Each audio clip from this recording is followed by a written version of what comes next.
Supercrack Estrella presenta. Eclipse de Sol 2026 en España y Groenlandia aparece sobrenatural. El 12 de agosto de 2026, un eclipse solar total trazará una estrecha trayectoria de totalidad a través de una región remota de la Rusia siberiana, el este de Groenlandia, la costa oeste de Islandia, el norte de España y una pequeña parte de Portugal. Groenlandia. Este eclipse solar único, lejos de cualquier lugar habitado.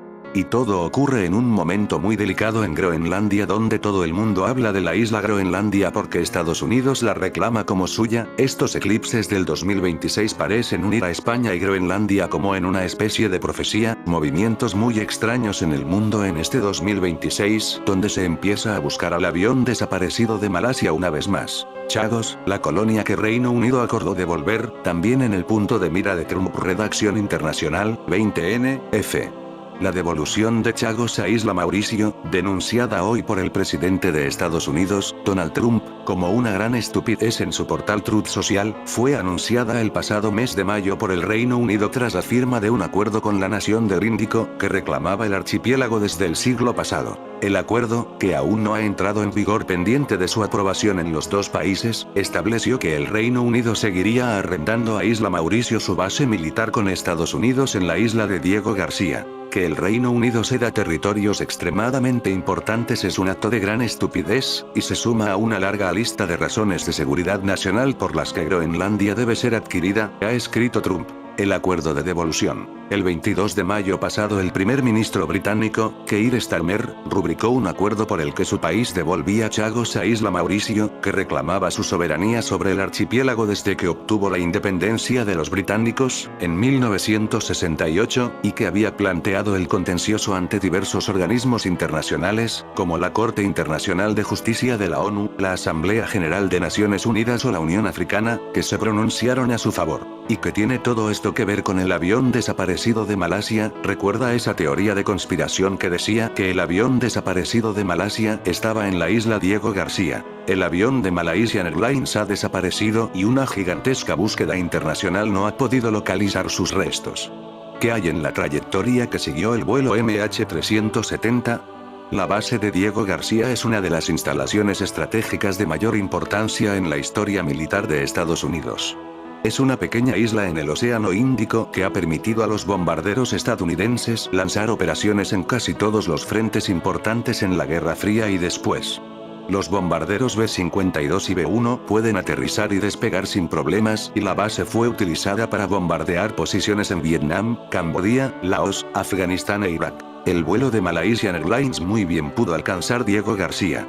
La autonomía de vuelo del Boeing 777 le habría permitido llegar hasta la remota base militar de Triste Historia si alguien en la cabina lo hubiera deseado. Solo que también es posible que los radares y satélites estadounidenses habrían detectado el avión solitario y muy probablemente le habrían derribado. Todo esto es una conjetura, por supuesto. Pero bien vale la pena considerarla por la trayectoria del avión y por el hecho de que no se ha podido detectar nada que se parezca a los restos del avión, hecho compatible con la hipótesis de que el avión fue destruido por un misil. Es solo una hipótesis. El vuelo MH370 no desapareció en el mar. Aterrizó en Diego García. Aquí hay 5 hechos que la investigación oficial no puede explicar. Ok, escúchenme. Olvídense de lo que creían saber. He pasado años revisando informes, datos técnicos y testimonios. La versión oficial del accidente en el Océano Índico Sur es físicamente imposible. Punto. Aquí están los 5 puntos que demuestran, para mí, que el avión fue desviado al norte y aterrizó en la base militar de Reino Unido en Diego García. Testigos de las Maldivas, Cudaubadoro, en la mañana del 8 de marzo, los residentes locales vieron y describieron con precisión quirúrgica un avión grande volando muy bajo. 2 motores, panza gris claro, rayas rojas y azules. Esa es la librea de Malaysia Airlines. Estas personas ven aviones todos los días. No los confunden con un hidroavión. ¿Por qué se ignoró este testimonio? Porque sitúa al avión en un rumbo noroeste, directo a Diego García, horas después de su desaparición. 2. Llamadas fantasma entrantes. Las familias de los pasajeros en China recibieron llamadas entrantes de los teléfonos de sus seres queridos después de la supuesta hora del accidente. La línea sonó y luego se cortó. Un teléfono no se conecta a una red desde el fondo del océano. Esto demuestra que los teléfonos celulares estaban encendidos y dentro de la cobertura. Diego García tiene antenas celulares. El avión estaba en tierra, intacto. 3. Análisis alternativo de datos de Inmarsat. El grupo de expertos independientes, demostró que los datos satelitales, desplazamiento de frecuencia de ráfaga, eran tan consistentes, si no más consistentes, con una ruta noroeste que con una ruta sur. La ruta sur es una elección política, no una certeza científica.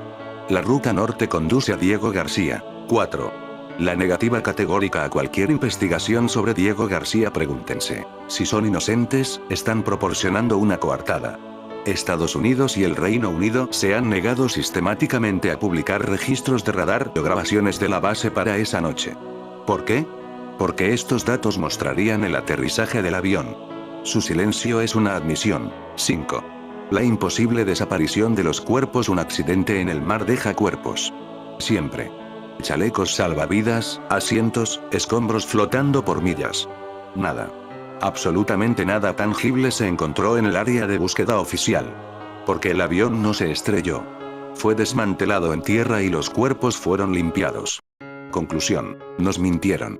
Se llevaron el avión. Los pasajeros fueron sacrificados por una patente tecnológica, frescales semiconductor, y /o para probar un arma de hackeo aéreo.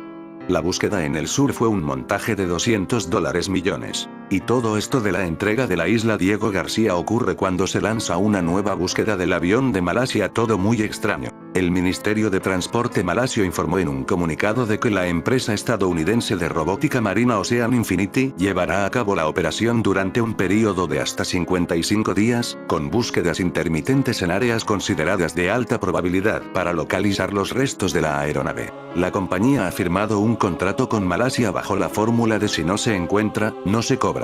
Ocean Infinity explorará una nueva zona de unos 15.000 kilómetros cuadrados del lecho marino y solo recibirá una compensación de $70 millones si logra localizar restos del avión. La empresa, no obstante, ha declinado hacer comentarios sobre esta nueva fase de búsqueda. El vuelo MH370 desapareció el 8 de marzo de 2014 tras desviarse de su ruta entre Kuala Lumpur y Pekín y perder contacto con el radar. A bordo viajaban 12 tripulantes malasios y 227 pasajeros, en su mayoría ciudadanos chinos, además de personas de múltiples nacionalidades, entre ellas Malasia, Australia, Indonesia, India, Francia, Estados Unidos, Irán, Ucrania, Canadá, Nueva Zelanda, Países Bajos, Rusia y Taiwán. Su desaparición dio lugar a una de las mayores operaciones de búsqueda submarina jamás realizadas. Australia lideró el esfuerzo internacional junto con Malasia y China, rastreando más de 77.000 kilómetros cuadrados del fondo marino en una remota región del sur del Océano Índico. La búsqueda oficial concluyó en enero de 2017 sin resultados concluyentes. Un informe posterior de investigadores australianos calificó como una tragedia casi inconcebible, en la era moderna, la imposibilidad de ofrecer respuestas a las familias de las víctimas. Será el anuncio de extraterrestres en la Tierra por parte de las élites, la entrega del avión desaparecido por parte de los reptilianos en todas las televisiones del mundo. Porque Inglaterra entrega a la isla Diego García precisamente cuando Estados Unidos quiere para ellos la isla de Groenlandia. El Reino Unido cede la soberanía de las Islas Chagos a Mauricio pero mantiene su base militar. ¿Fue el avión de Malasia secuestrado por aliens? ¿Está el avión en Groenlandia custodiado por estos extraterrestres? Ha habido especulación sobre por qué un número de familiares de los pasajeros parece ser capaz de marcar los teléfonos de las personas a bordo del avión. Los teléfonos suenan, lo que ha llevado a especular que todavía podrían estar encendidos y en funcionamiento. Filtran un supuesto video de la desaparición del vuelo MH370 de Malaysia Airlines y lo relacionaron con ovnis. El avión se esfumó con 239 personas a bordo el 8 de marzo del 2014 y dejó una incógnita que hasta el día de hoy no se logró develar. Este material fue compartido por un usuario que se identifica como Tiller en la red social X en el año 2018, quien dijo en un corto texto que las imágenes llegaron hasta él, sin especificar la fuente. En su hilo, habla sobre los mensajes en clave que se enviaron desde el conmutador de la aeronave que transportaba 239 personas el 8 de marzo de 2014. Según el joven, en el audio se podía escuchar una lista de palabras al azar. Sierra, Delta, Alfa, November, Vol, Eco, Romeo, Sierra, Oscar, Sierra, India, Tango, India, Sierra, Delta, India, Romeo. Adicional a esto se escuchan las coordenadas del avión y reiteran un llamado de auxilio. El supuesto mensaje fue traducido por otro usuario, quien asegura que se trata de un código militar que se interpretaría como: peligro, se requiere evacuar, no son humanos, SOS, peligro. En otra publicación, el joven dice que después de publicar estos vídeos, recibió varios mensajes en su celular. En estos, se lo amenazó por compartir el audio y los clips en cuestión. Vale destacar que esta es una teoría que surgió en internet en el año 2018 y que salió nuevamente a la luz gracias a los vídeos en los que supuestamente se observa la desaparición de la aeronave. Ninguno de estos vídeos fue confirmado o negado por las autoridades. Espera, ¿qué? El vuelo MH370 de Malaysia Airlines fue teletransportado por ovnis. Las teorías resultantes van desde lo más espectacular, secuestro extraterrestre, el vuelo MH370 y el MH17 que cayó en Ucrania eran el mismo avión, a los argumentos más sensatos basados en la ciencia de que la nave se encuentra en la región sur del Océano Índico, pero no necesariamente en el área de búsqueda. En lo que todos coinciden es que algunas piezas clave del rompecabezas no aparecen. El avión fue hacia el norte dirección Groenlandia en lugar del sur. ¿A cuánta distancia está Malasia de Groenlandia? La distancia entre Malasia y Groenlandia es de 12.509 kilómetros. Los aviones de largo recorrido actuales pueden cruzar océanos y continentes sin necesidad de repostar, y las aerolíneas compiten por operar las rutas sin escalas más largas. El vuelo regular más largo del mundo, más de 15.300 kilómetros, con una duración de unas 18-19 horas. Pocas veces podremos ver un eclipse total de sol en la vida, quizás solo tendremos la oportunidad que vamos a poder disfrutar en breve, en estos días en los que el tiempo puede darnos más de una sorpresa. Esperamos que el evento del año no esté empañado por el mal tiempo, ante lo que llegará en breve a nuestro país. Call to Action Icon. Tal y como explican desde el Instituto Geográfico Nacional, durante el atardecer del miércoles 12 de agosto de 2026, tendrá lugar el primer eclipse total de sol visible desde la península ibérica en más de un siglo. La franja de totalidad de este eclipse cruzará España de oeste a este y pasará por numerosas capitales de provincia desde A Coruña hasta Palma, incluyendo Oviedo, León, Bilbao, Zaragoza y Valencia. España está situada al final de la franja de totalidad, por lo que esta sucederá cuando el sol se esté poniendo muy cerca del horizonte. Ello obligará a observar el eclipse desde un lugar con buena visibilidad hacia el oeste. Al suceder en verano, las probabilidades de tener un cielo despejado son altas en una gran parte del país. Para realizar una observación segura del eclipse, consultar la página de precauciones. Siguiendo con la misma explicación, la franja de totalidad atravesará el océano Ártico, el noreste de Groenlandia y el extremo oeste de Islandia, cruzará el océano Atlántico y se adentrará en la península ibérica, cruzándola de oeste a este y pasando por numerosas capitales de provincia desde A Coruña hasta Palma, incluyendo León, Bilbao, Zaragoza y Valencia.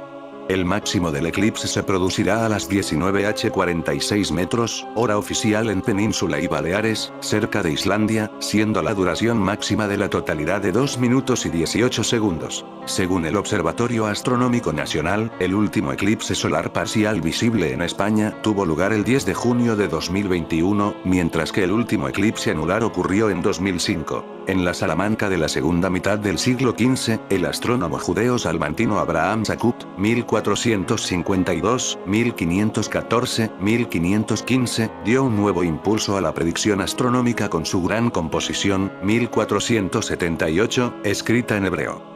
Con algunas modificaciones, se publicó en Portugal en español y latín bajo el título Almanach Perpetuum, 1496, que incluía detalladas tablas para la predicción de eclipses de sol y luna. Años más tarde escribió en su obra Sefer Joachim. El 29 de julio de 1478, a mediodía en España, hubo un eclipse solar distinto a todo lo que se había visto, pues el cielo se oscureció como si fuese medianoche. Se trataba de un eclipse total que sumió a la ciudad salmantina en la oscuridad durante más de 5 minutos. El mayor eclipse visible desde Salamanca en más de 2.000 años. Otros cronistas de la época también lo mencionan. Abraham Zakut. El 29 de julio de 1478, a mediodía en España, hubo un eclipse solar distinto a todo lo que se había visto, pues el cielo se oscureció como si fuese medianoche. En 1485 se observó otro eclipse total, parcial en Salamanca. Diego de Torres, catedrático de Astrología y Astronomía de la Universidad de Salamanca, escribió un pequeño libro centrado en aspectos astrológicos del eclipse para su aplicación en medicina, ya que en esta época los eclipses se asociaban a diversas enfermedades. Los inuits serán los primeros en observarlo. Después de llevar semanas sin ver la noche, podrán ver cómo el cielo oscurece y aparecen las estrellas durante unos 2 minutos. Poco después, la umbra alcanzará la península ibérica. Entrando por Asturias, atravesará parte del norte de la península hasta finalizar en las Islas Baleares al atardecer. Los 5 eclipses que llevarán a España al apocalipsis según Nostradamus, el conocido profeta francés, marcó también una fecha apocalíptica para el país y que está a punto de llegar. Caesarem de Nostradamus, uno de los más reconocidos expertos en interpretar la obra del francés, hay una fecha clave en el devenir de España que, además, es casi inminente: 2026. Este año, según el especialista, podría darse el comienzo de una posible reconquista árabe desde el norte de África hasta el extremo sur de Europa. Hay quien interpreta esta profecía de Nostradamus como una potencial guerra entre países musulmanes y europeos.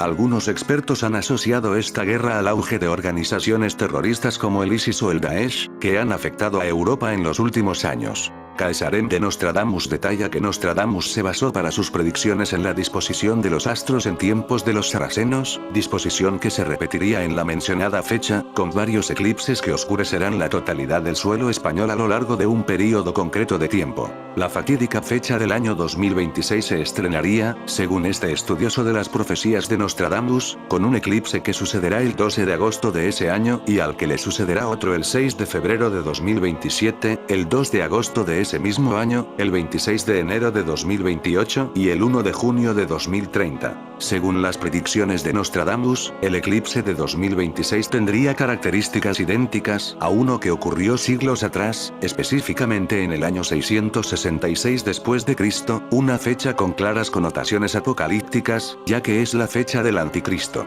Los científicos de la NASA anticipan un eclipse anular el 17 de febrero de 2026, visible en la Antártida y parcialmente en África, Sudamérica y los océanos principales, describiéndolo como una oportunidad única ofrecida por la naturaleza. Asimismo, la NASA también confirma un eclipse total el 12 de agosto de 2026, que atravesará Groenlandia, Islandia, España, Rusia y una zona de Portugal, destacando que esto es posible gracias a la alineación casi perfecta del Sol y la Luna. El fenómeno astronómico luminoso descrito por la NASA para los eclipses de 2026 recuerda antiguas advertencias bíblicas donde el cielo se oscurece y los astros pierden brillo, provocando inquietud y fascinación colectiva. La sombra profunda anunciada para el eclipse total de agosto evoca visiones apocalípticas donde el día se vuelve noche, generando interpretaciones espirituales que trascienden la explicación científica del suceso. Cuando yo te destruya, haré que el cielo se oscurezca y se apaguen las estrellas. Cubriré con nubes el sol y la luna no brillará más, afirma Joel en el artículo 32 versículo 7, que son versos frecuentemente asociados a grandes fenómenos celestes como los eclipses. Tan pronto como pasen aquellos días de sufrimiento, el sol se oscurecerá, la luna dejará de dar su luz, cita Hechos, reflejando la impresión visual de un eclipse lunar total observado desde la Tierra. Acts 2, 20, profecía y presagios. El sol se convertirá en tinieblas, y la luna en sangre, antes que venga el día del Señor, grande y notable. Esto hace eco de Joel 2, 31. Este pasaje de Acts es parte del sermón de Pedro en Pentecostés, donde cita a Joel para explicar los acontecimientos milagrosos que suceden y para indicar la venida del día del Señor. Esto es importante en términos bíblicos, ya que indica el vínculo entre el Antiguo y el Nuevo Testamento. Mateo 24, 29, advertencias y señales de Dios. Inmediatamente después de la tribulación de aquellos días se oscurecerá el sol, y la luna no dará su brillo, y las estrellas caerán del cielo, y las potencias de los cielos serán conmovidas. En este pasaje, Jesús describe las señales en los cielos, que seguirán al período de la tribulación, que algunos interpretan como referencias a perturbaciones cósmicas, incluidos los eclipses. El período de tribulación es ese tiempo justo antes de la segunda venida, cuando todos en el mundo sufrirán dificultades, persecución, desastres, hambruna, guerra y sufrimiento. Apocalipsis 6, 12, profecías, poder. Y miré cuando abrió el sexto sello, y he aquí hubo un gran terremoto. Y el sol se volvió negro como silicio, y la luna se volvió como sangre. La visión de Juan en Apocalipsis, el último libro del Nuevo Testamento, incluye esta descripción de un evento cósmico que refleja el lenguaje de los eclipses y se interpreta como una señal del poder de Dios y el desarrollo de la profecía de los últimos tiempos. Isaías 13:10, advertencias y presagios. Porque las estrellas del cielo y sus constelaciones no darán su luz. El sol se oscurecerá en su salida, y la luna no hará brillar su luz. Este pasaje del Antiguo Testamento es parte de una profecía contra Babilonia y utiliza imágenes de cuerpos celestes oscurecidos, que pueden interpretarse como símbolos de eclipses, para predecir la caída de los reinos. Lucas 21, 25, 26. Señales de Dios. Y habrá señales en el sol, en la luna y en las estrellas. Y sobre la tierra angustia de las naciones, con perplejidad. El mar y las olas rugiendo. Desfalleciendo el corazón de los hombres por el temor y por la expectación de las cosas que sobrevendrán en la tierra, porque las potencias de los cielos serán conmovidas. Aquí, Jesús habla de las señales en los cielos que indicarán el fin de los tiempos, incluyendo potencialmente los eclipses como señales celestiales. ¿En qué parte de la Biblia se habla de 3 días de oscuridad? La referencia a 3 días de oscuridad en la Biblia aparece en Éxodo 10, 22, 23, como una de las plagas que Dios visitó sobre Egipto antes del éxodo de los israelitas. Y Moisés extendió su mano hacia el cielo, y hubo oscuridad en toda la tierra de Egipto por 3 días. No se vieron unos a otros, ni nadie se levantó de su lugar durante 3 días. Pero todos los hijos de Israel tenían luz en sus moradas. Esta oscuridad no se considera un eclipse y 3 días de oscuridad serían mucho más largos que la duración del eclipse, duran unos pocos minutos como máximo. Oscuridad en el momento de la crucifixión en Mateo 27, 45 y Marcos 15, 33. La Biblia habla de oscuridad que cayó sobre la tierra durante la crucifixión de Jesús, sin embargo en ambos casos fue solo por 3 horas, no 3 días. Abraham Sakut. El 29 de julio de 1478, a mediodía en España, hubo un eclipse solar distinto a todo lo que se había visto, pues el cielo se oscureció como si fuese medianoche. Desapariciones. Leonardo da Vinci es una de las figuras más enigmáticas de la historia, y no es de extrañar que haya teorías conspirativas sobre su origen. Su mente adelantada a su época, su dominio de múltiples disciplinas y sus escritos encriptados han alimentado especulaciones sobre una posible conexión extraterrestre. Entre los puntos más intrigantes está el misterio de los años perdidos entre 1476 y 1478, cuando desapareció del registro histórico y regresó con conocimientos asombrosos. Además, algunas interpretaciones de sus obras bajo efecto espejo sugieren figuras no humanas ocultas en sus trazos. Y por supuesto, la sonrisa enigmática de la Gioconda ha sido interpretada como un mensaje cifrado de su verdadero origen. Si bien la historia oficial explica sus logros por su genialidad y observación meticulosa, los amantes de lo desconocido siguen preguntándose, ¿era Da Vinci un visionario o algo más? Una teoría de conspiración dice que Leonardo da Vinci era un extraterrestre o el hijo de un alienígena y una terrícola. Esta teoría se basa en que, entre 1476 y 1478 no se supo nada de él, y cuando regresó tenía más conocimientos de anatomía, diseño, pintura y otras disciplinas. Al observar algunas de sus pinturas de forma espejada, se pueden ver imágenes de extraterrestres. La Gioconda sería un conjunto de códigos y pistas que demostrarían su origen extraterrestre. Leonardo da Vinci fue un ingeniero que concibió ideas muy adelantadas a su tiempo, como el paracaídas, el helicóptero, un vehículo blindado de combate, la energía solar concentrada, una calculadora, una teoría rudimentaria de placas tectónicas y el doble casco. San Juan Bautista, uno de los últimos cuadros de Leonardo da Vinci realizado entre 1508 y 1513 y que actualmente se expone en el Museo del Louvre de París, a lo largo de los años ha causado mucha controversia al igual que la Gioconda, pues dentro de las discusiones generadas al respecto se señala tanto su enigmática sonrisa como el significado de la mano del santo apuntando hacia arriba que además asocian a una extraña figura parecida a un alien. En 1478, los reyes católicos fundaron la Inquisición española o Tribunal del Santo Oficio, con el fin de someter a juicio a los herejes. La conquista de Gran Canaria de 1478. En fin amigos de Supercrack Estrella, deja tu comentario.